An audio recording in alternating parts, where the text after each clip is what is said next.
નમસ્કાર.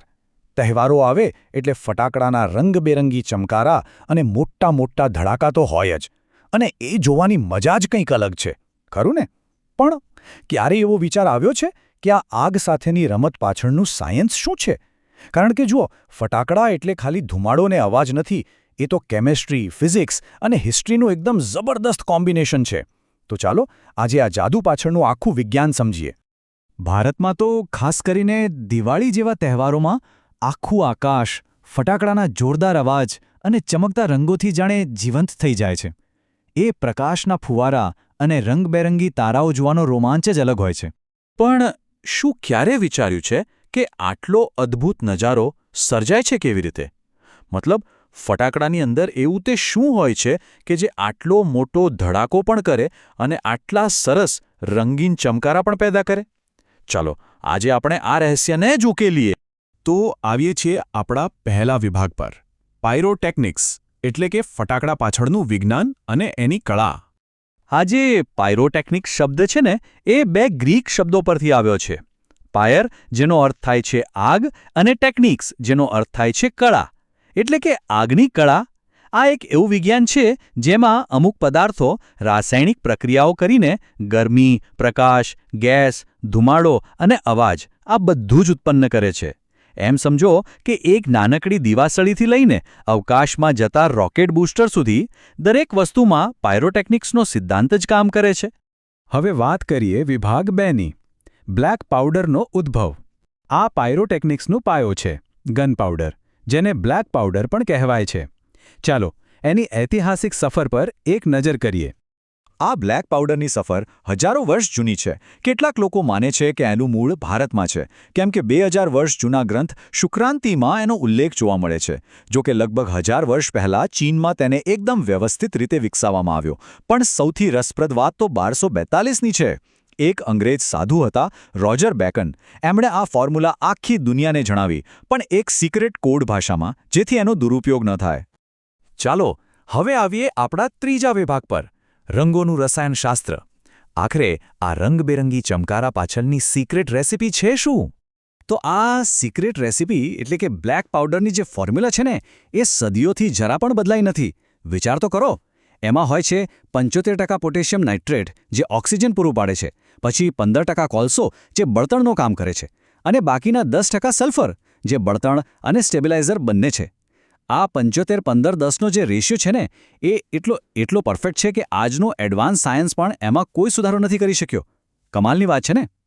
સારું, તો ફટાકડામાં આટલા સરસ રંગો કેવી રીતે બને છે? એના માટે મુખ્યત્વે 2 પ્રોસેસ છે. પહેલી છે લ્યુમિનેસન્સ. આને એ રીતે સમજો કે આજ્ઞાની જેમ, જે ગરમી વગર ચમકે છે. અને બીજી છે ઇન્કેન્ડેસન્સ.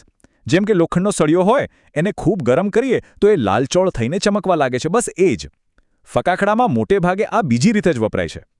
ચાલો આ ઇન્કેન્ડેસન્સને થોડું નજીકથી સમજીએ. જેમ જેમ કોઈ વસ્તુ વધારે ને વધારે ગરમ થાય, તેમ તેમ એના પ્રકાશનો રંગ બદલાતો જાય છે. પહેલાં એ લાલ દેખાય, પછી નારંગી, પછી પીળો, અને જ્યારે ખૂબ જ ગરમ થઈ જાય ત્યારે સફેદ. બસ, ફટાકડા બનાવનારાઓ આ જ તાપમાનને કંટ્રોલ કરીને આપણને મનપસંદ રંગો આપે છે. પણ રંગો સિવાય પેલી એક એકદમ તીવ્ર ચમક અને તણખાઓનું શું? એ તો પ્રમાણમાં એક નવી શોધ છે. આ માટે એલ્યુમિનિયમ, મેગ્નેશિયમ અને ટાઇટેનિયમ જેવી ધાતુઓ ઉમેરવામાં આવે છે. જ્યારે આ ધાતુઓ ખૂબ જ ઊંચા તાપમાને બળે છે ને, ત્યારે એ આકાશમાં એવી જોરદાર ચમક પેદા કરે છે, જે આપણે બધા જોઈએ છીએ. વિભાગ 4, ધડાકાનું વિજ્ઞાન. ચાલો, રંગોની વાત તો સમજાઈ ગઈ, પણ પેલો મોટો ધડાકો એ કેવી રીતે થાય છે? એક નાનકડા સ્પાર્કથી વિસ્ફોટ સુધીની આખી સફર જોઈએ. એક સામાન્ય ફટાકડામાં શું હોય? એક ફ્યુઝ એટલે કે દિવેટ, જે જાડા કાર્ડબોર્ડના પડની અંદર ચુસ્ત રીતે ભરેલા ગન પાવડરને સળગાવે છે. હવે આ કાર્ડબોર્ડ ગરમીને બહાર જવા દેતું નથી, એને અંદર જ જકડી રાખે છે. આના કારણે બળતણ એકદમ ઝડપથી બળે છે, અને બસ અચાનક મોટો વિસ્ફોટ થાય છે અને જોરદાર અવાજ આવે છે. ફટાકડા બનાવવાની પ્રક્રિયા આમ જોઈએ તો ઘણી સરળ લાગે છે. પહેલાં તો બ્લેક પાવડર જેવા કાચા માલને બરાબર પીસીને મિક્સ કરવામાં આવે છે. પછી આ મિશ્રણને મશીનથી લાંબી, પાતળી પટ્ટીઓમાં ફેરવાય છે. આ પટ્ટીઓને કાગળ કે કાર્ડબોર્ડમાં સાવચેતીથી વીંટાળવામાં આવે છે. અને છેલ્લે તેમાં આગ ચાંપવા માટે દિવેટ એટલે કે ફ્યુઝ લગાવી દેવાય છે. તો આ બધા ફટાકડા ભારતમાં બને છે ક્યાં? કદાચ આ નામ સાંભળ્યું જ હશે, તમિલનાડુનું શિવાકાશી. માનવામાં નહીં આવે પણ આ એક જ શહેર દેશના 60થી 70% ફટાકડા બનાવે છે. થયું એવું કે બીજા વિશ્વયુદ્ધ પછી ચીનથી આયાત બંધ થઈ ગઈ અને બસ ત્યારથી શિવાકાશી ભારતનું ફાયરવર્ક હબ બની ગયું. પણ આ આગ સાથેની રમત ખૂબ જ જોખમી પણ છે. દુનિયાભરમાં આ ઉદ્યોગમાં અકસ્માતોની ઘટનાઓ બનતી રહે છે. વિસ્ફોટ થવા માટે આ ચારમાંથી કોઈ એક જ કારણ પૂરતું છે. કાં તો વધુ પડતી ગરમી, કાં તો ઘર્ષણ, કોઈ નાનો તણખલો અથવા તો અથડામણ. આથી જ આ કામમાં ખૂબ જ સાવધાની રાખવી પડે છે. અને હવે આવીએ સૌથી મહત્વના 5મા વિભાગ પર, સલામતી. આશ્ચર્ય નહીં?